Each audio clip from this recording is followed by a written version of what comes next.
सावन मास के शुक्ल पक्ष की तृतीया तिथि को महिलाएं शिव पार्वती का विशेष पूजन करती हैं। इसे ही हरियाली तीज कहा जाता है। देश के बड़े भाग में यही पूजन आषाढ़ तृतीया को मनाया जाता है। इसे हरतालिका तीज कहते हैं। दोनों में पूजन एक जैसा ही होता है, अतः कथा भी एक जैसी है। श्रावण मास के शुक्ल पक्ष की तृतीया को श्रावणी तीज कहा जाता है, परंतु ज्यादातर लोग इसे हरियाली तीज के नाम से जानते हैं। यह त्योहार मुख्य रूप से उत्तर भारत में मनाया जाता है। इस दिन स्त्रियां माता पार्वती जी और भगवान शिव जी की पूजा करती हैं। इस दिन महिलाएं निर्जला व्रत रखती हैं। इस व्रत को करवा चौथ से भी कठिन व्रत माना जाता है। इस दिन महिलाएं पूरा दिन बिना भोजन जल के दिन व्यतीत करती हैं तथा दूसरे दिन सुबह स्नान और पूजा के बाद व्रत पूरा करके भोजन ग्रहण करती हैं। इसी वजह से इस व्रत को करवा चौथ से भी कठिन माना जाता है। साल 2020 में हरियाली तीज 23 जुलाई को मनाई जाएगी। इस दिन जगह जगह झूले पड़ते हैं।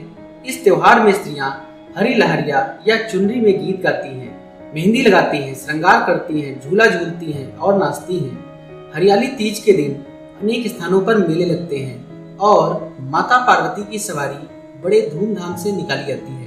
सावन महीने के शुक्ल पक्ष की तृतीया तिथि को कहीं कजली तीज तो कहीं हरियाली तीज के नाम से जाना जाता है।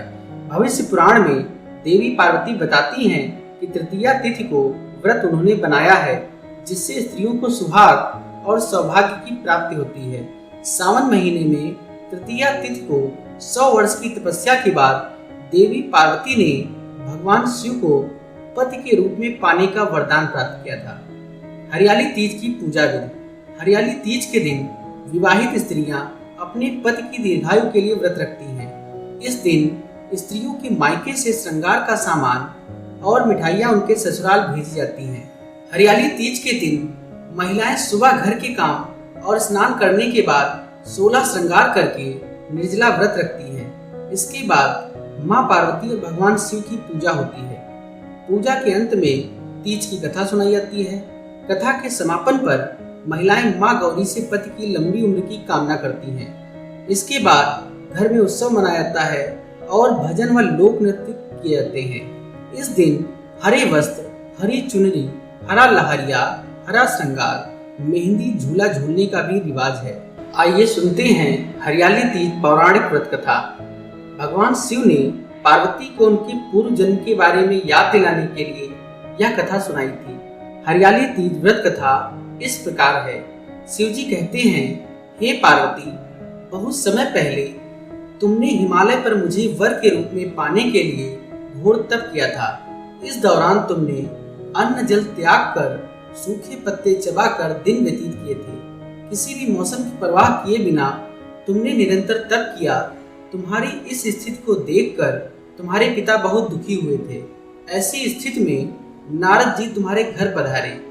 जब तुम्हारे पिता ने नारद जी से उनके आगमन का कारण पूछा तो नारद जी बोले, हे गिरिराज, मैं भगवान विष्णु के भेजने पर यहाँ आया हूँ।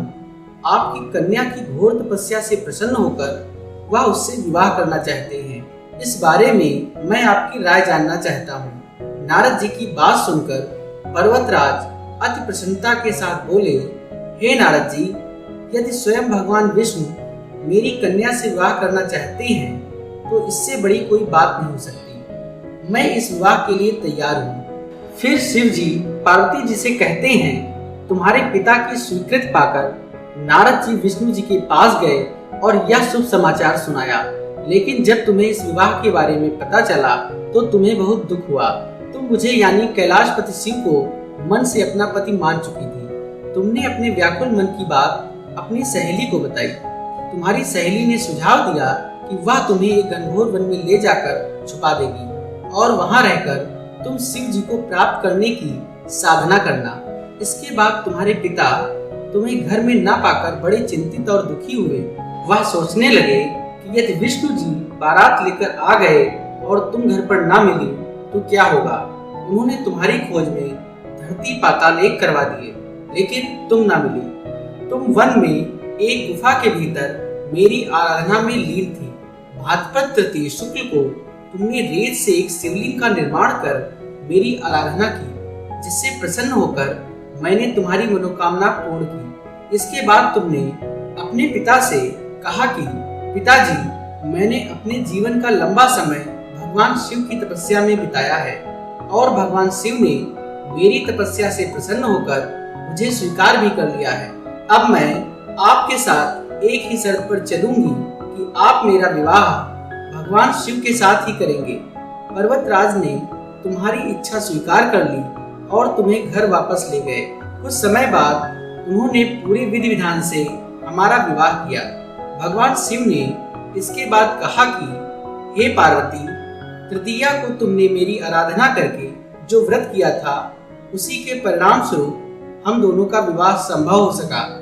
इस व्रत का महत्व यह है कि मैं इस व्रत को पूर्ण निष्ठा से करने वाली प्रत्येक स्त्री को मनवांछित फल देता हूँ। भगवान शिव ने पार्वती जी से कहा कि इस व्रत को जो भी स्त्री पूर्ण श्रद्धा से करेगी, उसे तुम्हारी तरह अचल सौभाग्य प्राप्त होगा।